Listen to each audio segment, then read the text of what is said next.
ఉక్కు ఫ్యాక్టరీలో జరిగిన ప్రమాదంలో 9 మంది కార్మికులు అక్కడే మాడి మసైపోయి చనిపోవటం పట్ల సిపిఐఎం రాష్ట్ర కమిటీ తీవ్ర విచారాన్ని, సంతాపాన్ని ప్రకటిస్తున్నది. అనేక మంది గాయపడ్డారు. ఈ SMS 1లో జరిగినటువంటి ఈ ప్రమాదం ఇది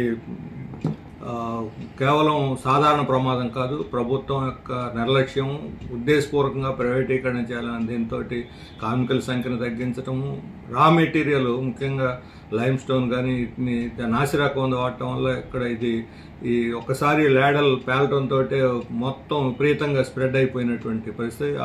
ఎవరు ఊహించిన విధంగా, కార్మికులు గుర్తించలేని విధంగా మసైపోయినట్టు గతంలో ఎప్పుడు కూడా ఇలాంటిది జరగలేదు.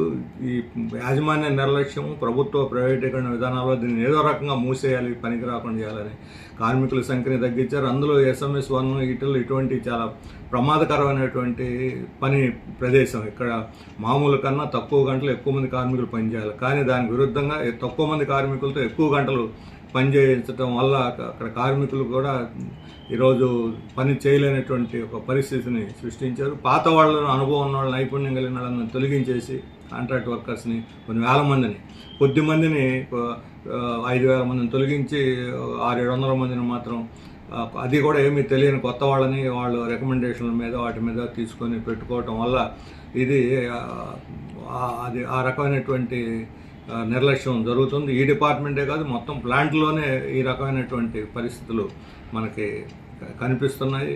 అందువల్ల ప్రభుత్వ ప్రైవేటీకరణ విధానాలు, వాళ్ళ యొక్క నిర్లక్ష్యం వల్లనే ఈరోజు ఈ ప్రమాదం జరిగింది. దీనికి ప్రభుత్వమే బాధ్యత వహించాలి.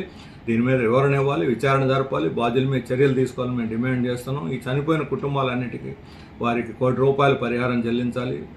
గాయపడిన వారికి 50 లక్షలు, అలాగే ప్రతి కుటుంబం వాళ్ళకి బతికున్నా సరే వాళ్ళు పనిచేయలేనటువంటి స్థితిలో ఉన్న వాళ్ళతో సహా అందరికీ మరలా తిరిగి ఆ కుటుంబంలో మరొకరికి ఉద్యోగం ఇవ్వాలని చెప్పి మేము డిమాండ్ చేస్తున్నాం. ఇప్పటికైనా ప్రభుత్వం తన విధానాలను పునఃపరిశీలించుకొని దీన్ని ఆధునీకరించి లాభాలు నడిచే విధంగా అవసరమైన గనులు, నిధులు కేటాయిస్తే తప్పనిసరిగా దేశంలో అత్యున్నతమైన ఉక్కును తయారు చేసి ప్రతిష్ట పొందినటువంటి ఉక్కు ఫ్యాక్టరీని నిలబెట్టాల్సినటువంటి బాధ్యత ఈరోజు ప్రభుత్వాల మీద ఉంది.